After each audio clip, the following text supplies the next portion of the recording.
Mummy చెప్పమ్మా. Mummy college start అయిపోతుంది mummy. చూడు ట్యాన్ స్కిన్ ఇలా ఉండాల్సింది ఇలా అయిపోయింది. అందుకేనమ్మా ఈ రోజు చున్నిపిండి తయారు చేస్తున్నాను. ఓకే మరి ఎలాగా ఇంగ్రీడియంట్స్ ఇగో రా. ట్యాన్ అదన్నీ పోతుంది. ఈ గ్లాస్ తో మెజర్మెంట్ తీసుకున్నాను. ఫస్ట్ గ్రీన్ పెసలు తీసుకున్నాను. రెండోది మినపప్పు. ఈ గ్లాస్ లో సగం మినపప్పు తీసుకున్నాను. శనగపప్పు తీసుకున్నాను. రైస్ తీసుకున్నాను. మైసూర్ పప్పు తీసుకున్నాను. మా గులాబీ రెక్కలు తీసుకున్నాను. నెక్స్ట్ ఇందులో అంతా మిక్సీ కొట్టిన తర్వాత పసుపు కలపడానికి పసుపు తీసుకున్నాను. ఇవి చల్లగా ఇవి కొద్దిగా మిక్సీలో తీసుకొని మిక్సీ పడతాను.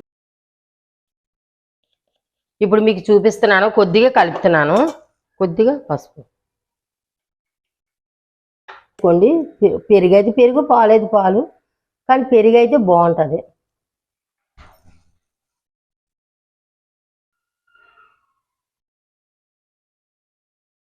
సో ఇప్పుడైతే మనం కర్డ్ వేసుకున్న దాంట్లోనే ఆయిల్ ఫస్ట్ అప్లై చేయాలన్నమాట. అప్లై చేసిన తర్వాత ఇది మన లైక్ ఈ పేస్ట్ ఉంది కదా, ఈ పేస్ట్ మనకి ఫేస్ మీద కూడా రాసుకోవచ్చు. ఇది బాయ్స్ కి గర్ల్స్ కి అంటూ సపరేట్ గా లేదు, ఎవరైనా యూజ్ చేయొచ్చు.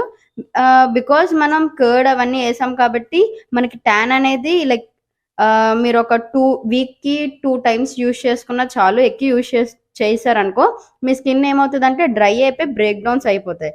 సో అలా కాకుండా మీరు ఏం చేయాలంటే వారానికి 2 సార్లు స్క్రబ్ గా యూజ్ చేసుకోవచ్చు. ఈవెన్ మన స్కిన్ కూడా చాలా సెన్సిటివ్ గా ఉంటుంది కాబట్టి ఇది మిల్లుకి తీసుకెళ్ళి ఆడించుకొని తెచ్చుకుంటే ఇంకా బెస్ట్ అని నేను చెప్తాను. చూసుకుంటే డ్రై అయిపోయింది. ఒక 5 మినిట్స్లో అయిపోద్ది. ఇప్పుడు దీన్ని ఏంటంటే మనం కొంచెం వాటర్ వేసుకుంటూ స్లోగా స్క్రబ్ చేయాలన్నమాట. సో ఇదైతే వాష్ చేస్తాను. కొంచెం ట్యాప్ చేసుకొని స్కిన్